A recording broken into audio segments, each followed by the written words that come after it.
Welcome to the SVG-TV news for Monday, October 19th. I am Khalil Keita with the details. Tomorrow is nomination day in St. Vincent and the Grenadines, and the named candidates for the political parties contesting the November 5th general elections will be submitting their nomination papers in the respective constituencies they are seeking to represent. Each candidate must be nominated by a minimum of 6 eligible registered voters and present their statutory declaration, as well as $500 in cash to the returning officer of the constituency they are seeking to represent between 9 a.m. and noon. The period from noon to 1 p.m. is reserved for any that should be to receive any objections. Candidates in the North Windward constituency will submit their nomination papers at the Sandy Bay Police Station. For North Central Windward, it will be the Georgetown Police Station, South Central Windward, the Learning Resource Center at Sans Souci, and for South Windward at the Bayaboo Police Station. The candidates for Mariaquaw will do their nomination at the Mesopotamia Police Station, East St. George at the Caliquaw Town Hall, and West St. George at the Bel-Air Government School. For East Kingstown, nomination will be at the C.W. Prescott Primary School, Central Kingstown at the Courthouse in Kingstown, West Kingstown at the Kingstown Government School, South Leeward at the Kittels Police Station, Central Leeward at the Layou Police Station, and North Leeward nominations will take place at the Chateaubelair Police Station. In the Northern Grenadines, nominations will be done at the Port Elizabeth Police Station, while the Southern Grenadines will see it taking place at the Ashton Police Station. The Unity Labour Party and the New Democratic Party have each named 15 candidates to contest in the 15 constituencies. A former New Democratic Party leader and candidate for East Kingstown, Arnim Eustace, was honored by current leader of the party, Dr. Godwin Friday, and supporters of East Kingstown over the weekend. This as the party launched its campaign headquarters at Sign Hill for Fitzgerald Bramble, who is seeking to retain the seat held by Eustace since 1998. Eustace retired from active politics earlier this year. Paying tribute, Dr. Friday said that it is a Lifetime Achievement Award for Eustace, which is well-deserved for the stalwart of the NDP. There comes a time in everyone's life when we must make a choice as to what is important. You made that choice so long ago, that representing your country, serving your people, was the most important thing that you could do with your productive life. And we are grateful for that.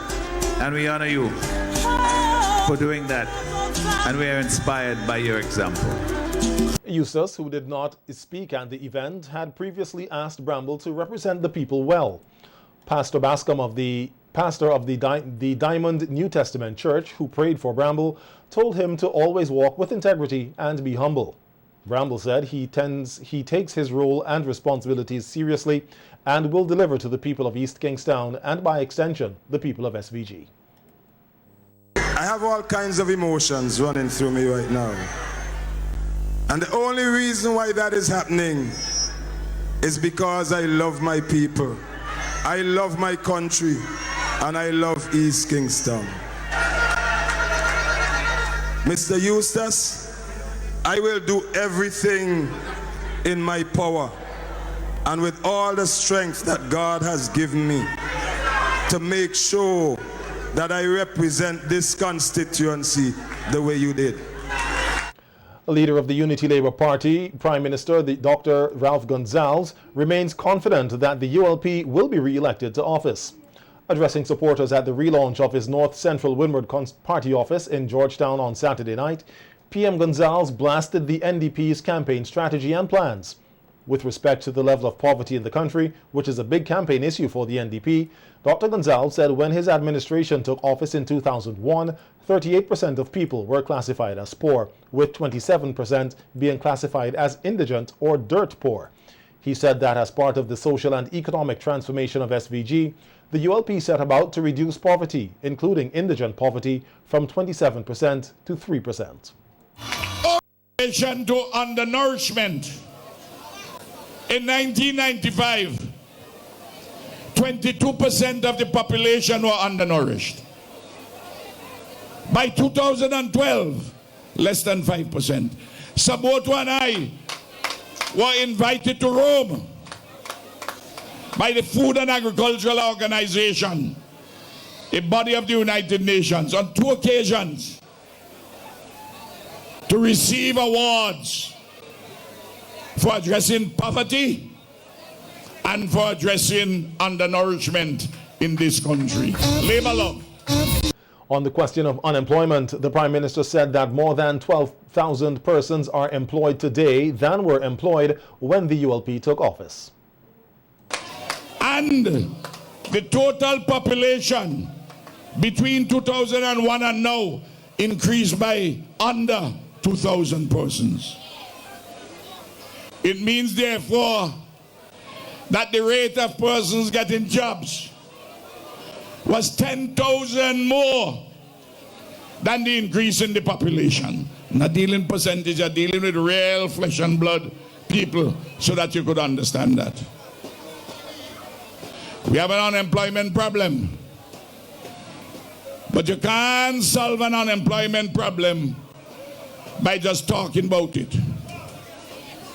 We have shown that we have plans. As to the NDP's campaign, the ULP leader claimed that it is being controlled, paid for and run by foreigners as part of the NDP's Citizenship by Investment plan. They hire the successors to SCL to try to steal up the minds of Vincentians. But I am telling them, if they put foot in St. Vincent and the Grenadines, they will not leave here. They could run the campaign from overseas. They could run it from overseas. But tell you something, we have our intelligence, you know. We have our intelligence. I'm telling you, Friday and his team have no creative juices in them. They're a bunch of mimic men and mimic women wanting to sell this country to the highest bidder in relation to the passport. Never will that happen. You hear me? I want to tell them this. The man who you see standing in front of you, I'm an ancient warrior. I'm accustomed to all kinds of struggle. And I'm telling them, cut that foolishness out. And Leacock and Cummins and all of you, from tonight, I tell you, start that damn nonsense. Meanwhile, the ULP's candidate for North Windward, Montgomery Daniel, said the constituency remains strong for Labour and he is confident the people will return him as their elected Member of Parliament. Daniel said he has provided the people of North Windward with sound representation for the last 19.5 years and will continue to do so for the next 5. And to represent my on a journey so far, and I do not want to leave behind any unfinished task. And so I'm saying to you, Labour, ULP has offered good representation, good governance in this country. What I would have done for the past 19.5 years is history of my own record on what I have stood for. Daniel said as part of his immediate plans for the constituency, he is preparing to break ground for the construction of the Sandy Bay Secondary School and a playing field at Langley Park. I know in the constituency of North Windward, it is said that you have given a breath of fresh air on the other side. But I can say to you, if it's only a breath of fresh air for 5 years, you have a sad story. You have a sad story. And so, I want you to go out and vote solidly for ULP so that progress could continue in this country. Describing herself as a proud Carib warrior, first-time candidate Chevron John, who will be contesting the November 5th general elections on the NDP's ticket, said she is up to the challenge. John, who was speaking at the party's presentation of candidates at OWE on Sunday, said she does not view herself as a politician, but as a transformational leader who is ready to serve the people of North Windward and SVG on a whole. I'm an educator, and I'm a community builder from this little village of Owia, who practice what the Lord instructs through the preacher Solomon in Ecclesiastes chapter 9 and verse 10. And it says, whatsoever you do, do well.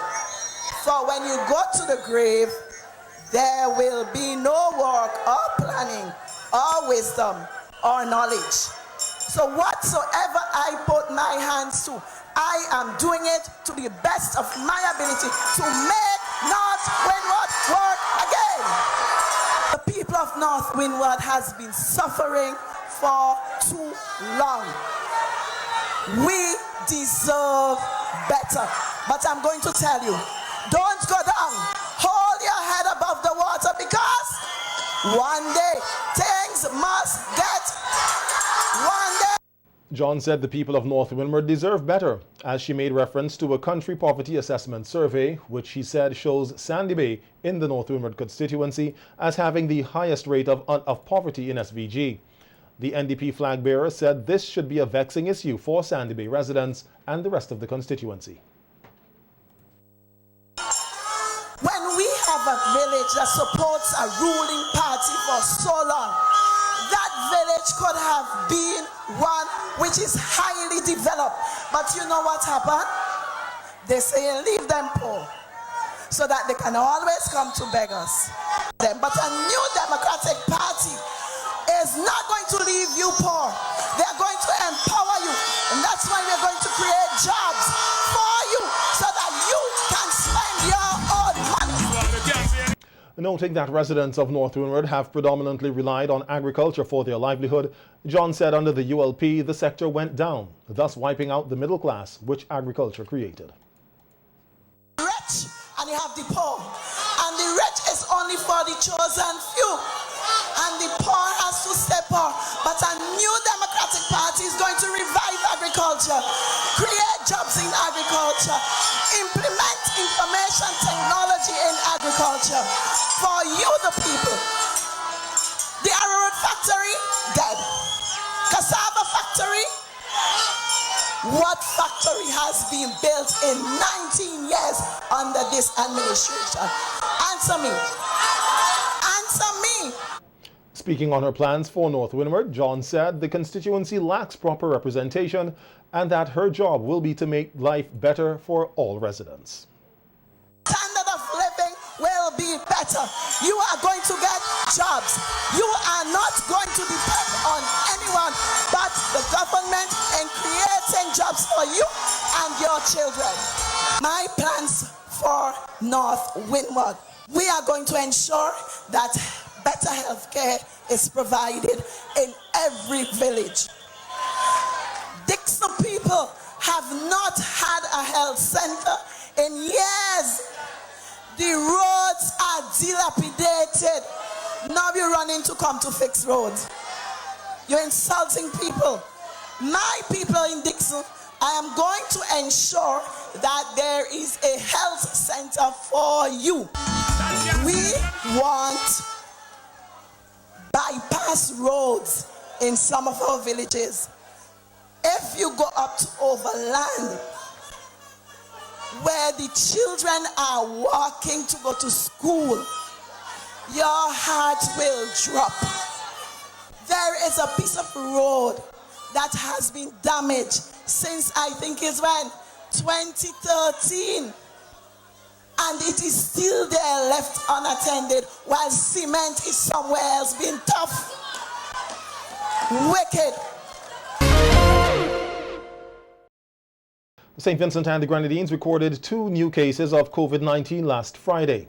The Ministry of Health said in a release that both cases arrived on Caribbean Airlines flight BW200 on Thursday, October 15th. One person traveled from the United Kingdom via Barbados, while the other person, who arrived from Canada, also transited through Barbados. Both persons arrived with negative SARS-CoV-2 PCR test results.